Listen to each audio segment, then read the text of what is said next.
Hey everyone, today I want to talk to you about the importance of practicing the opposite. We each of us live our lives in our own perception, the way things happen to us, our own situations, our own families, our own experiences, that we sometimes forget to step into other people's shoes and not understand their perspective or not understand how life works from the other side. So we're so into ourselves that we are not able to understand the other worldviews. And this has effects of like, imagine in children, if children don't practice the opposite, they end up not fitting into circle of friends. Like, they may not know how to make new friends, or probably when they grow up they may not be able to lead a team, not be able to understand how to be contextual in their interaction, like to remember, okay, we're not just doing what we want to do, right? We're all living out in a way where we fit into a context. We want to bring in a value into a context, right? So that brings me to the thought of how important it is to live from the other perspective, how important it is to practice the opposite. There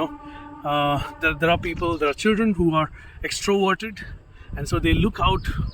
The life they live out is like making friends and blah blah, like a lot of fun, like interaction, and then there is very less of focus. Detailed focus is lacking in these children. And then comes introverted, introspective children who have deep, focused thoughts. Sometimes they may not be able to express it, but they have deep thoughts, right?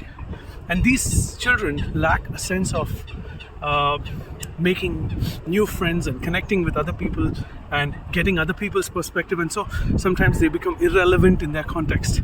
And so it's important that the extroverted children practice not being distracted by, it's innate in them, right, to be able to look into the environment, to be able to look into the social context and be able to connect with the social context. That's a usual thing extroverted kids do.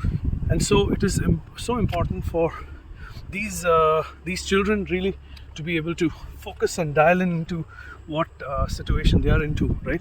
Like, to be able to focus and not be distracted. Like, even as I'm taking a walk, this is a very good place to even practice these kind of exercises.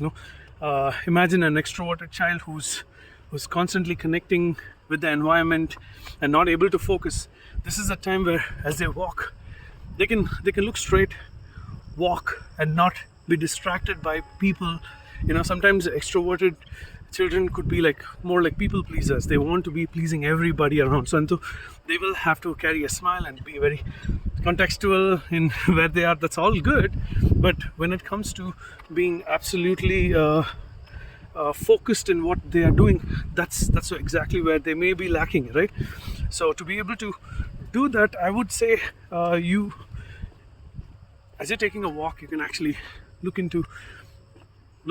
straight forward. Don't be distracted. Think of deep thoughts. Think of thoughts that you can think many layers into. So that could be an exercise for the extroverted kids. And what about the introverted kids? There are, especially when it comes to introverted kids, introspective kids, many times people think children who are introverted, that's something, as if it's something bad. It's nothing bad. They are deep thinkers. They're not surface level thinkers, right? So since they're deep thinkers, they sometimes may lose the context around people, right? And so that's where like an exercise that people who are introspective, introverted could do is, as you're walking, why not make an eye contact with a total stranger and give it a smile? So that would be an amazing exercise to do for a total introspective person. For them, focus is so easy. Like, they can just be in any environment and not be bothered about what's happening around, right? For these kind of people, it's so important, as they take a simple walk or a jog, give a smile to a total stranger. I understand